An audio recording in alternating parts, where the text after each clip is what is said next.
नमस्कार दोस्तों, हमारे YouTube चैनल सार्थक न्यूज़ पर मैं आपका हार्दिक स्वागत करता हूं।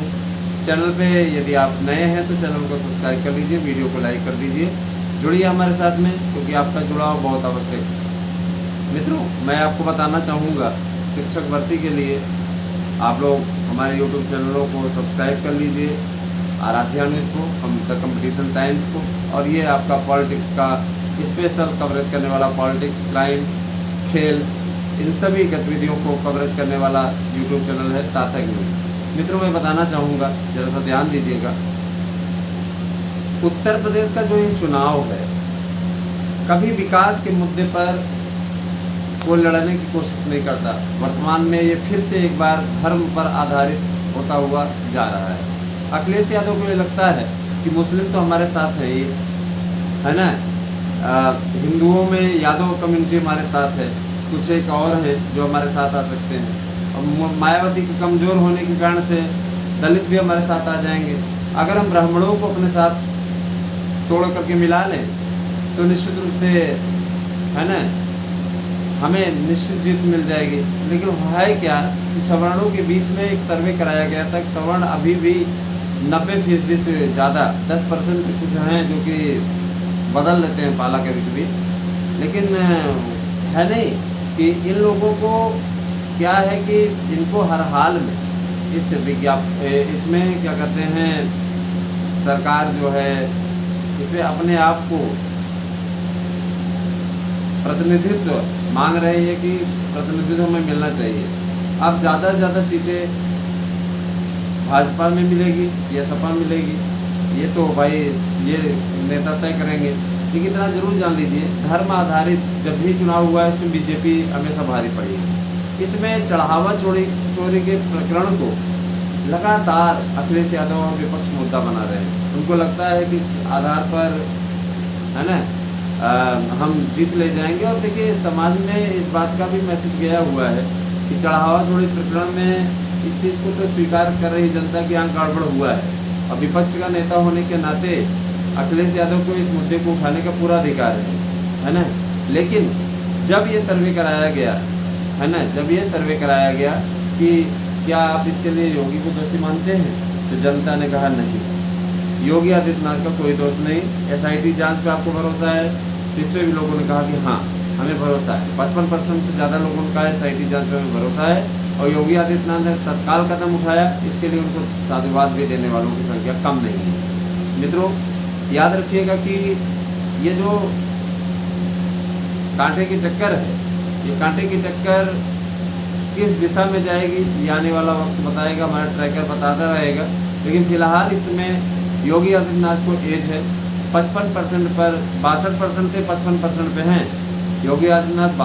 55% अभी भी लोकप्रियता मामले में बढ़े हैं, जबकि पूर्व मुख्यमंत्री अखिलेश यादव इस समय 35% की उछाल के साथ में विद्यमान है। मायावती को 5% लोग पसंद करते हैं और अन्य में शेष नेता आते हैं। तो याद रखिएगा कि ये जो हो रहा है, जिसका इंतज़ार लोगों को है कि वो विधानसभा चुनाव में किसकी जीत देखना चाहते हैं, तो याद रखिएगा इसके लिए आपको इंतज़ार करना पड़ेगा, और विधानसभा चुनाव को समय से हो, इस बारे में भाई अभी संदेह के बादल हैं। क्योंकि ये परिसीमन बिल जैसे पास हो जाएगा उसके बाद स्थितियां बदल जाएंगी। कार्यकाल बढ़ाने की तैयारी, कई विधानसभाओं के कार्यकाल बढ़ाने और कई के कम करने की तैयारी है ना। बंगाल से सभी प्रदेशों में इस प्रकार की कार्यवाही होगी, है ना।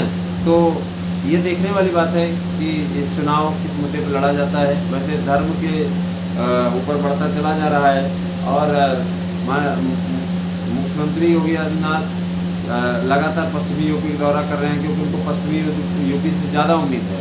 जिसमें बीजेपी समाजवादी पार्टी के बीच में कांटे की टक्कर हो रही थी, समाजवादी पार्टी कभी बढ़त बनाती, कभी बीजेपी बढ़त बनाती, उसमें ऐसा लग रहा था कि, है ना, सपा बाजी मार ले जाएगी, लेकिन फिर सपा पीछे हो गई। पश्चिमी यूपी का ही योगदान था इसमें। जयंत चौधरी भी बीजेपी के साथ है, तो गठबंधन ऐसा बना हुआ है।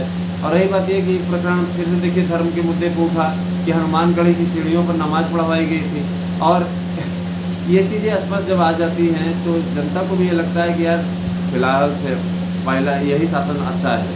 बताइए, जो लोग हनुमानगढ़ी की सीढ़ियों पर नमाज़ पढ़वा सकते हैं तो कुछ भी कर सकते हैं। जाहिर सी बात है भाई, डर व्याप्त रहता है ना।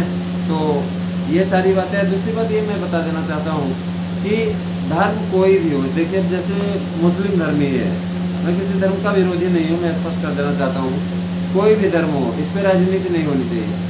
अब सबसे बड़ा दुर्भाग्य की बात यह कि उसमें महंत ज्ञानदास यहाँ का बहुत बड़ा अपने आप को पुजारी समझता था अयोध्या का, तो मुसलमानों को अपने यहाँ लिवा आया और वहाँ पे जाकर के हनुमानगढ़ी के पास में उसने नमाज अदा करवाई। वहाँ की सीढ़ियों पर भी योगी जी का आरोप है कि पढ़वाई गई थी नमाज, और ये फैक्ट चेक में पता लगा कि बिल्कुल पढ़वाई गई थी हनुमानगढ़ी की सीढ़ियों पर। अरे उस समय को क्यों लोग भूल जाते हैं जब राम चबूतरा से होकर के उसमें पैर रख करके ये लोग मस्जिद में जाते थे, कितना अपमान होता था। राम राम लिखा रहता था, ये लोग कुचलते हुए जाते थे। तो ये सब समाजवादी पार्टी और कांग्रेस के शासनकाल में हुआ है ना।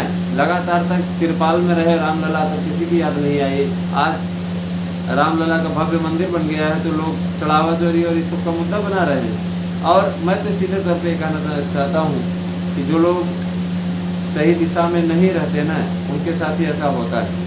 योगी आदित्यनाथ इन सब का तोड़ 6 महीने के अंदर सब निकाल लेंगे और फिर से जनता के बीच में बीजेपी की तैयारी है कि हम जब जाएं तो एकदम स्वच्छ छवि के साथ जाएं।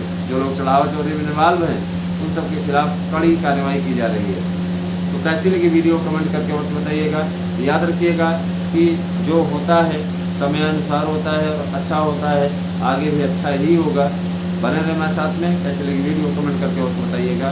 लेकिन क्या धर्म के मुद्दे पर बाजी मार ले जाएगी बीजेपी या समाजवादी पार्टी पड़ेगी भारी?